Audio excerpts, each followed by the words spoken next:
Bismillahirrahmanirrahim. Assalamualaikum warahmatullahi wabarakatuh dan salam sejahtera kepada seluruh rakyat Malaysia yang dikasihi sekalian. Ada yang keliru sebenarnya antara PKP pertama ataupun 1.0 dan PKP 2.0, PKP yang baru. Dan juga perbezaan dengan PKPB. Jadi ramai yang tertanya-tanya. Jadi saya beri sedikit penjelasan. PKP yang pertama, seperti yang telah kita alami dulu, iaitu total lockdown ataupun penutupan sepenuhnya.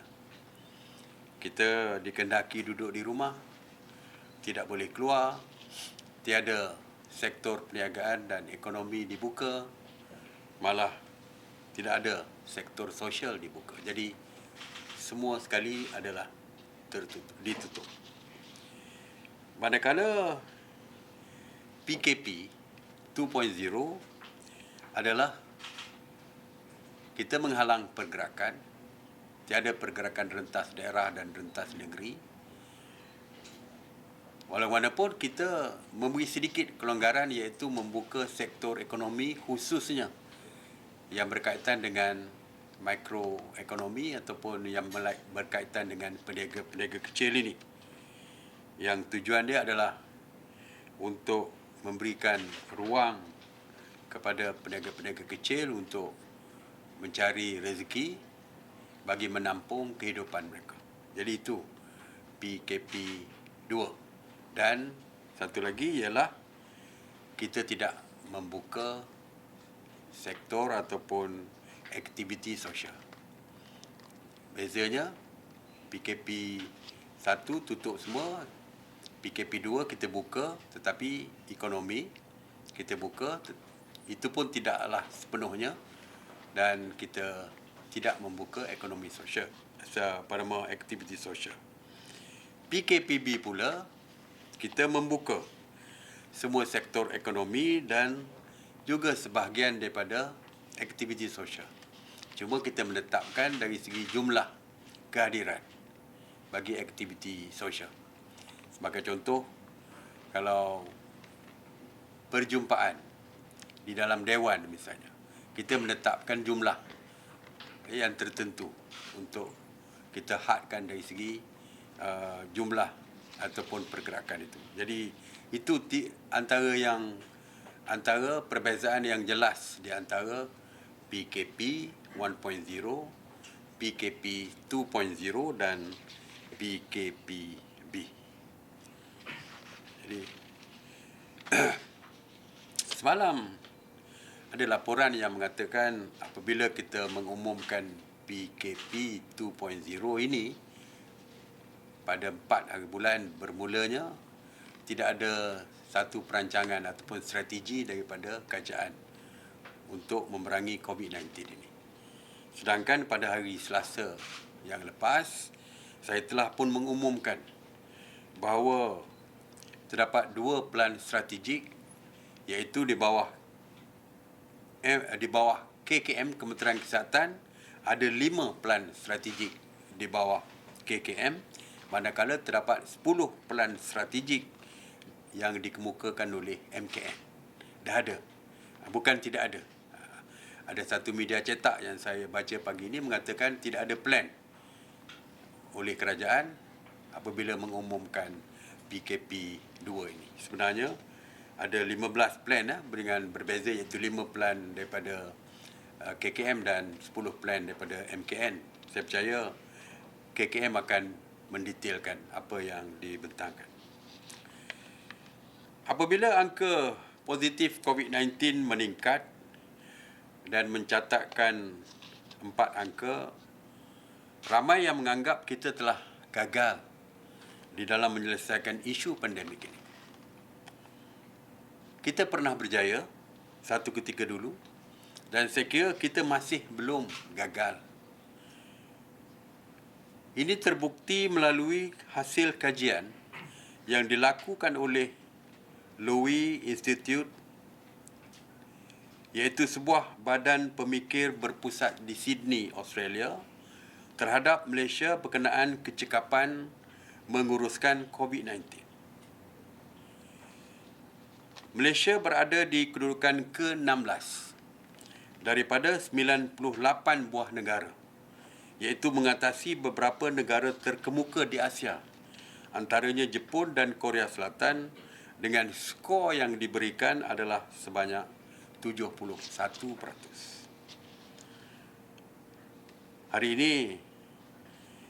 ini saya dimaklumkan kerajaan menerima banyak rayuan daripada rakyat, termasuk para peniaga khususnya yang terlibat di dalam perniagaan mikro, yang mahukan beberapa sektor perniagaan dibenarkan beroperasi. Seperti yang saya jelaskan, bahawa pihak KKM bersama MKN sentiasa mengadakan perbincangan dengan kementerian-kementerian dan agensi-agensi yang berkaitan apabila timbul permohonan dan sebagainya.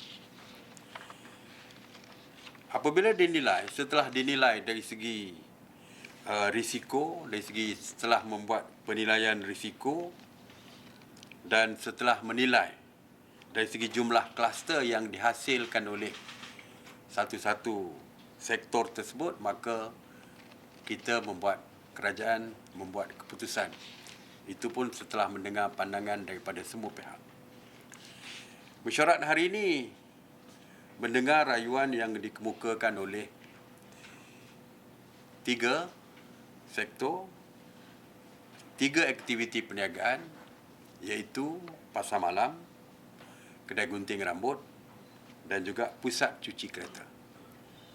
Dan setelah berbincang dan melihat kepada tidak ada kluster baru yang dihasilkan oleh ketiga-tiga aktiviti perniagaan ini, maka mesyuarat bersetuju untuk meluluskan pasar malam dibenarkan beroperasi dari jam 4 petang hingga 10 malam dengan mematuhi SOP yang ketat. Antaranya jarak antara gerai dengan gerai 1 meter, laluan keluar masuk yang berbeza, iaitu one way saja untuk memasuki pasar malam tersebut, dan kawalan yang ketat dan pengawasan oleh rela mesti ada untuk mengawasinya. Untuk yang beratur dan sebagainya juga dikawal supaya ada penjarakan. Begitu juga kedai gunting rambut dan salon dibenarkan beroperasi sehingga jam 10 malam. Walau bagaimanapun, hanya perkhidmatan gunting rambut sahaja yang dibenarkan. Facial dan lain-lain untuk kecantikan tidak dibenarkan. Dan SOP-nya juga ketat, iaitu petugas mesti memakai pelindung muka, dan juga lebih baik kalau mempunyai face mask, mana face mask dan face shield. Apron yang digunakan mesti boleh dipakai buang, iaitu setiap pelanggan satu penggunaan apron, dan sarung tangan juga perlu dipakai oleh petugas yang menggunting rambut tersebut. Begitu juga dengan gunting rambut, sikat dan sebagainya mesti dicuci dengan air panas sebelum digunakan oleh pelanggan-pelanggan yang baru. Pusat cuci kereta juga dibenarkan beroperasi sehingga jam 10 malam. Hari ini Kementerian Belia dan Sukan turut membentangkan cadangan dan SOP bagi kelonggaran sektor sukan dan rekreasi, khususnya melibatkan aktiviti sukan outdoor seperti gym dalam kawasan kejiranan dan aktiviti yang tidak melibatkan sentuhan serta tanpa kehadiran orang ramai. SOP latihan atlet secara quarantine based approach, serta SOP kejohanan industri sukan berimpak tinggi seperti Liga Bola Sepak MFL, Liga Hoki MHL dan Liga Takraw STL juga telah dibentangkan oleh Kementerian Belia dan Sukan mengikut model gelembung sukan ataupun sports bubble. Walau bagaimanapun, kerajaan masih meneliti perkara ini dan sebarang keputusan akan diumumkan. KPDN HEP juga membentangkan perkara yang berkaitan dengan pembukaan beberapa sektor peruncitan. Jadi banyak lagi sektor lain tentang peruncitan yang dicadangkan dibuka oleh KPDN HEP. Oleh itu kita meneliti setiap perkara yang dibentangkan oleh sama ada oleh KPDN HEP untuk pembukaan di bawah sektor peruncitan ini dan juga di bawah Kementerian Belia dan Sukan kita akan kaji. Dan setiap kajian kita pastinya kita akan mendapat pandangan daripada Kementerian Kesihatan. Dan mereka lah yang akan membuat penilaian risiko dan juga berdasarkan kluster-kluster baru yang wujud daripada sektor-sektor dan juga aktiviti yang saya sebutkan tadi. Jika Kementerian Kesihatan berpandangan risikonya tidak tinggi dan dari segi data yang mereka punyai tidak menunjukkan kluster-kluster baru yang dihasilkan, maka ada kemungkinan kita akan meluluskan. Walau manapun, setelah mendapat kelulusan dan pandangan daripada Kementerian Kesihatan, kita akan umumkan. Selepas itu barulah diumumkan. Ramai yang bertanya tentang perayaan Tahun Baru Cina. Hari Selasa lepas, saya juga ditanya dan saya memaklumkan bahawa setelah kita putuskan 4 hari bulan sehingga 18 hari bulan, kita sambung semula PKP, maka kita telah pun menyiapkan SOP untuk Tahun Baru Cina ini. Setelah meneliti semua aspek, maka inilah SOP yang dipersetujui. Yang pertama, sambutan perayaan Tahun Baru Cina hanya dibenarkan di rumah kediaman. Di dalam rumah kediaman bersama ahli keluarga dari rumah yang sama. Sama ada acara bersembahyang ke apa pun adalah di dalam rumah daripada keluarga yang sama. Ini pernah kita SOP yang ini adalah pernah kita lakukan sewaktu Hari Raya Aidilfitri dulu. Ya. Begitu juga, saya tak silap saya, di Pabali. Di Pabali, waktu di Pabali dilaksanakan ada di kawasan PKPB, ada di kawasan PKPD. Jadi ini lebih kurang sama, di kawasan PKPD kita tak benarkan. Sama juga. Aktiviti majlis makan besar bersama keluarga. Ini kita faham ni. Yang melibatkan malam Tahun Baru. Juga hanya dibenarkan di rumah kediaman bersama ahli keluarga dari rumah yang sama saja. Ya. Makan besar tak boleh macam dulu, ramai-ramai datang dan sebagainya. Upacara semayang di toko tidak dibenarkan kecuali hanya 5 orang ahli jawatan kuasa tokong saja yang dibenarkan. Ya. Oleh itu, semua penganut masyarakat Cina digalakkan melakukan upacara sembahyang di rumah masing-masing sahaja.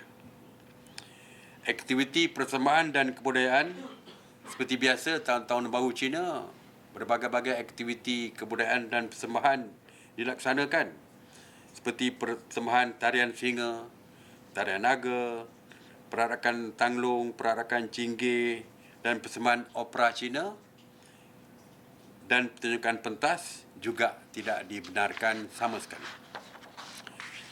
Aktiviti ziarah rumah ke rumah juga tidak dibenarkan. Aktiviti rentas daerah dan negeri juga tidak dibenarkan. Jadi kalau Hari Raya Puasa dulu kita tak balik kampung kerana tidak dibenarkan rentas negeri, kali ini juga perkara yang sama juga kita lakukan.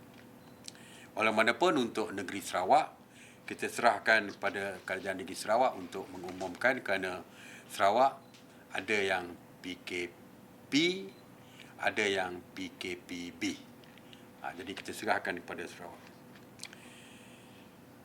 Kerajaan sebelum ini telah melaksanakan PKPD Di blok tahanan dan kuartus DTI Pekan Nenas, Pontian, Johor yang dijadualkan tamat pada 5 Februari 2021. Sehingga kini KKM telah selesai melaksanakan 408 ujian saringan dan daripada jumlah itu sebanyak 125 kes positif COVID-19 telah direkodkan.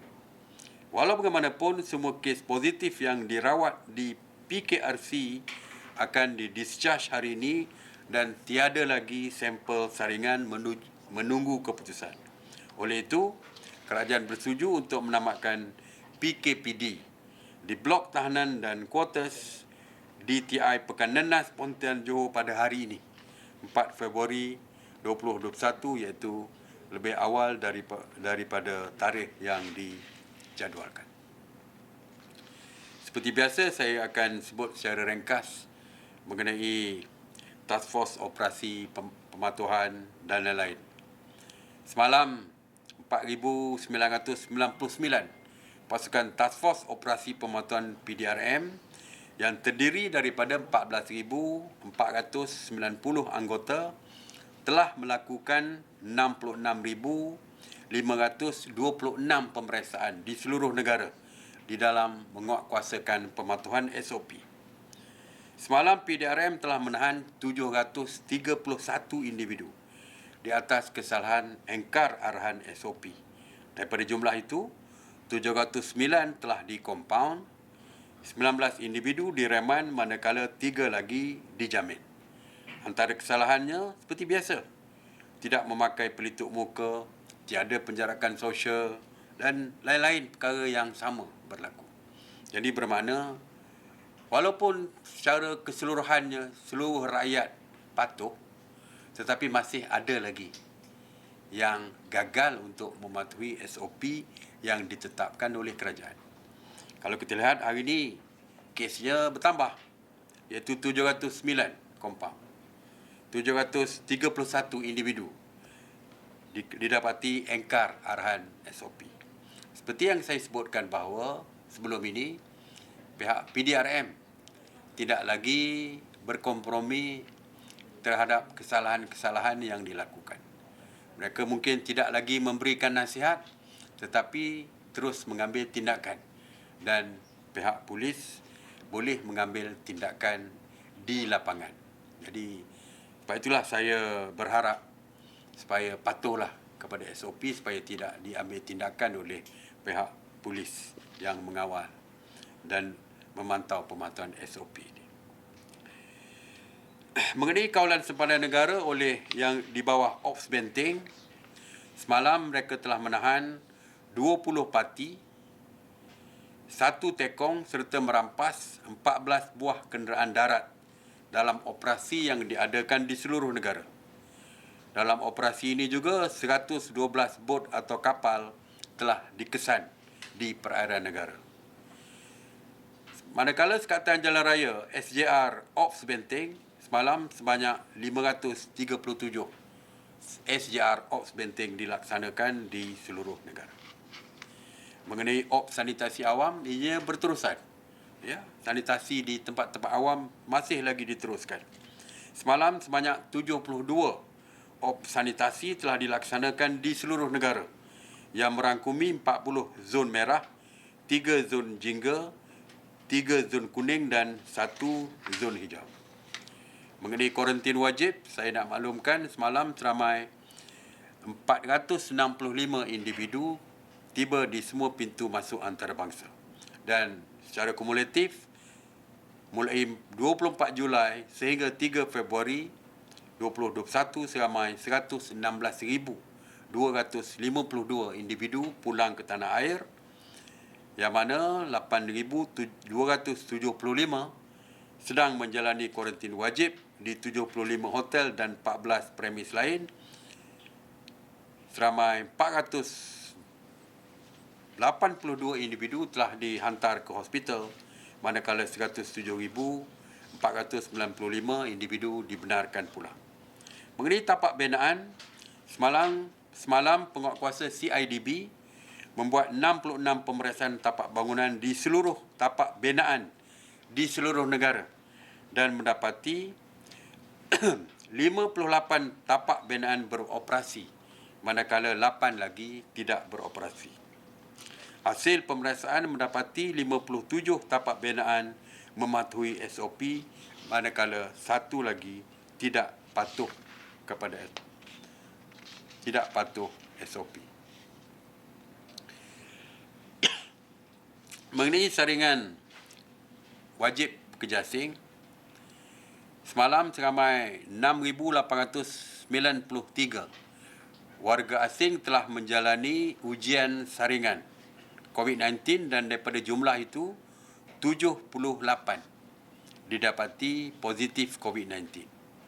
Secara kumulatifnya, seramai 288,879 pekerja asing telah pun disaring. Daripada jumlah itu, seramai 5,499 disahkan positif COVID-19, manakala 283,380 adalah negatif. Sehingga kini sebanyak 1,239 klinik telah terlibat di dalam program ini. Dan seperti yang saya maklumkan, mulai 1 Februari, saringan wajib kepada pekerja asing bukan saja di 6 negeri tetapi seluruh negara. Akhirnya mengenai barang keperluan asas, KPDN HEP telah membuat 755 pemantauan harian ke atas 11 jenis bekalan barangan terdiri daripada 550 yang terdiri di peruncit di 554 peruncit, pemborong 171 dan penghilang 30. Dan saya ingin seperti yang saya dimaklumkan oleh KPDN HEP, bekalan makanan adalah mencukupi dan dalam keadaan stabil dan mudah diperolehi. Jadi itu saja yang saya nak sampaikan sebelum saya akhiri PCS harian saya ini. Saya sekali lagi ingin berpesan kepada setiap individu di dalam negara kita. Seperti yang saya selalu sebutkan bahawa virus COVID-19 berada di sekitar kita. Yang mampu untuk menyekat virus ini daripada menjangkiti kita dan keluarga kita adalah kita sendiri. Oleh itu, patuhilah setiap SOP yang dikeluarkan dan diperkenalkan oleh kerajaan. Terima kasih. Saya buka kepada soalan. Dr. Syarif, Farhan daripada Bernama.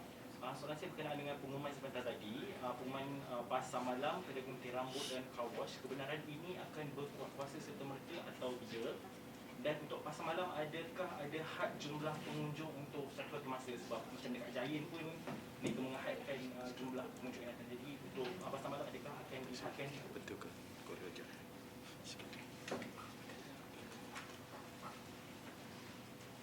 Okey. Dari segi kuat kuasanya akan bermula besok. Ya, besok. Dan kita minta kepada pihak PBT untuk berbincang dengan penganjur pasar malam supaya membincangkan SOP dan juga peraturan. Kalau mereka ingin menghadkan dari segi kemasukan, boleh kita benarkan. Soalan saya yang kedua, hampir setiap hari KKM melaporkan wujud kluster baru berpunca dari jangkitan di tempat kerja. Dan malah terdapat dakwaan ada majikan yang tidak patuh kepada SOP 30% staf di pejabat. Jadi berdasarkan penyataan media harian Datuk Seri, kebanyakan pemeriksaan task force banyak dibuat di kawasan penjaja, premis kerajaan dan lain-lain. Dan tadi pun disebut premis-premis kerajaan swasta. Adakah task force ni boleh membuat pemeriksaan di pejabat-pejabat swasta? Sebenarnya untuk kalau sektor perkilangan, memang kita telah pun membenarkan pihak PBT sekalipun untuk membuat pemeriksaan di kawasan perkilangan. Walaupun di dalam pejabat. Di dalam pejabat, saya percaya banyak pejabat yang tidak membenarkan kemasukan orang luar ke dalam pejabat mereka. Tetapi dari pergi kuasa, Task Force Operasi Pemantauan boleh memasuki mana-mana pejabat untuk mereka membuat pemeriksaan jika mereka fikirkan perlu.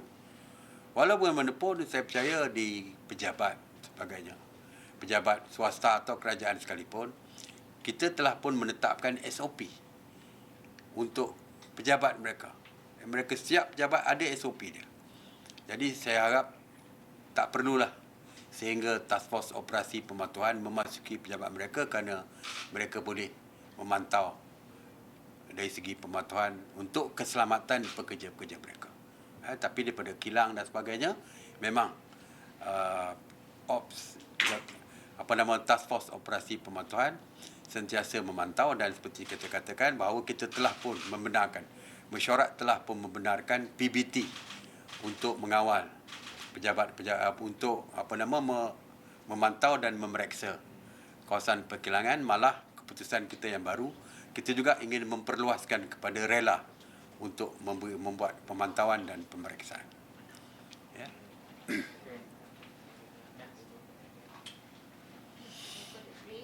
Kerajaan umumkan mulai 1 Februari kos saringan COVID bagi pekerja warga asing ditanggung penuhnya oleh majikan dan diperluaskan di seluruh negara. Namun ramai yang khawatir majikan tulas atau menindas pekerja dengan memotong gaji pekerja sebagai bayaran kos saringan tersebut. Jadi apa komen Datuk Seri hukum perkara ini, bolehkah majikan dikenakan tindakan jika mereka membuat demikian? Saya difahamkan oleh Kementerian Sumber Manusia, majikan tidak boleh membuat tindakan seperti itu.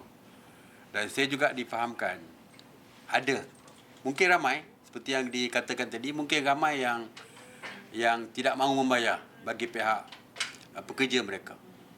Jadi saya dimaklumkan dan difahamkan juga bahawa Kementerian Sumber Manusia akan mewujudkan hotline supaya pekerja-pekerja yang ditindas seperti ini boleh menghubungi majikan mereka, menghubungi Kementerian Sumber Manusia dan memaklumkan mengenai tindakan majikan terhadap mereka ini, dan tindakan boleh diambil oleh Kementerian Sumber Manusia.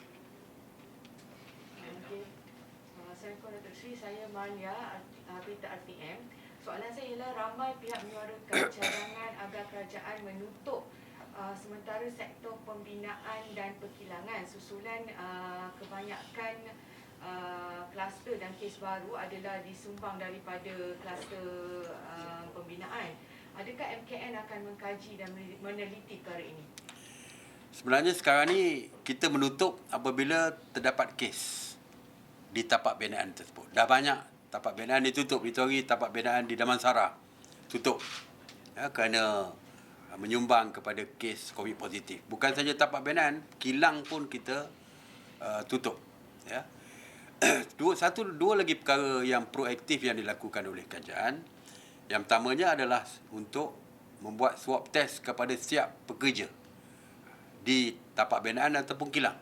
Bukan saja pekerja asing tetapi pekerja tempatan juga. Dan yang keduanya, oleh kerana penyumbang kepada COVID positif di kalangan pekerja asing, malah mungkin pekerja tempatan, adalah kerana sistem perumahan yang tidak teratur ini.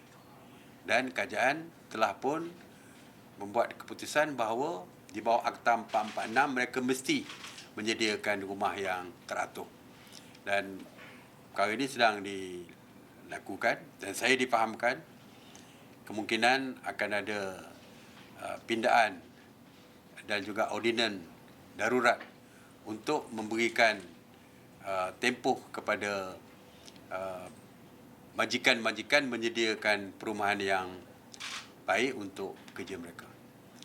Di mana kerja nak ditempatkan, saya percaya salah satunya saya difahamkan ialah menempatkan pekerja-pekerja tersebut mungkin di hotel-hotel 2 star, 1 star yang ada di dalam negara kita. Ya, saya difahamkan Kementerian Sumber Manusia akan berbincang dengan majikan-majikan ni, sama ada mereka menyewa rumah, menyewa bilik-bilik hotel dan sebagainya. Saya rasa itu adalah perbincangan antara Kementerian Sumber Manusia dan majikan. Jadi bermakna selain daripada test perumahan, kita juga kalau ada isu yang berkaitan dengan COVID positif di kalangan pekerja, maka tapak binaan ataupun kilang akan ditutup. Ya. Dan saya nak maklumkan, yang tadi yang kita buka-buka ni, aktiviti perniagaan yang kita buka ni, tak kira lah cuci kereta ke, gunting rambut ke, car wash ke, atau yang lain-lain yang telah kita buka sekarang ni, restoran ke, warung ke, gerai ke, kalau ada kes positif saja di tempat tersebut, maka akan ditutup. Yang pertama. Yang kedua, kalau ada pelanggaran SOP pun, juga kita akan ambil tindakan, mungkin akan ditutup juga. Maknanya yang kita benarkan tadi, perlu patuh pada SOP. Kalau pasar malam, tiba-tiba tak patuh pada SOP, dan dari segi report yang diterima, mereka tidak patuh, maka pasar malam tu akan ditutup. Bukan saja pasar malam lah, pasar tani ke apa-apalah yang telah pun diluluskan, kita akan tutup. Very strict kali ni, kita tak benarkan. Okay? Okey, jadi itu perkara lagi mengenai pekerja belakang tabir industri kreatif yang merupakan antara golongan yang terkesan ketika PKP dan PKP 2.0 dilaksanakan. Mereka ini merupakan freelance, bermakna ada kerja, ada gaji. Selama PKP dilaksanakan, industri belakang tabir yang merangkumi filem, iklan dan drama merupakan sektor yang tidak dibenarkan lagi. Adakah terdapat perbincangan untuk mempertimbangkan semula kebenaran untuk sektor ini? Tadi ada dicadangkan, cuma kita minta supaya mereka come out dengan SOP yang lebih detail. Ya, jadi kita faham industri kreatif ni juga terkesan dengan begitu hebat akibat daripada penutupan ini. Ya. Jadi kita boleh menimbangkan, tetapi mestilah SOP itu dipersetujui. Terutamanya yang melibatkan dipersetujui bersama dengan Kementerian Kesihatan Malaysia. Kerana dari segi penjagaan kesihatan, kita tahu adalah di bawah KKM. Jadi, once kita dah ready dan kita akan bentangkan balik dan kita akan putuskan selepas itu. Alright, terima kasih. Assalamualaikum warahmatullahi wabarakatuh.